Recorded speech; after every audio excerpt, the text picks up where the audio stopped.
The greatest opportunity is for single SKU manufacturers. Normally you think about a factory, there's like 200,000 square foot warehouse, but the reason that there's like hundreds of people and it's so big is because they make 200 things. So they're storing stuff for 200 brands. Their assembly line, their training, it's just like so cumbersome. So when you're making one thing, you just have like a clear purpose-built thing. Like some of the best food I've ever had came from a food truck. They can do one thing better than most restaurants.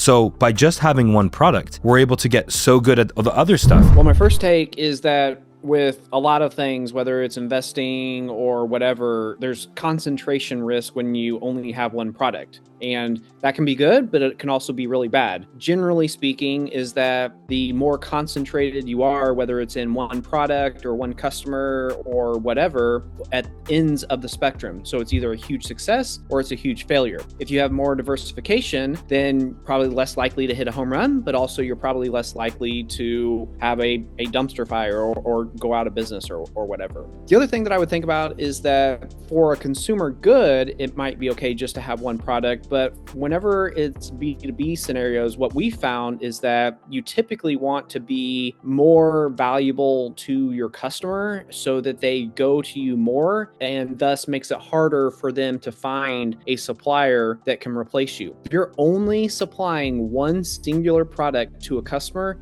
they can replace that overnight. If you have really complex offerings and a lot of your parts go in different parts that your customer is selling, et cetera, that is a much stickier customer situation, and in my view would lead to a greater likelihood of a long-term relationship, but perhaps even more important than the long-term relationship, the potential to increase prices because of that importance and stickiness.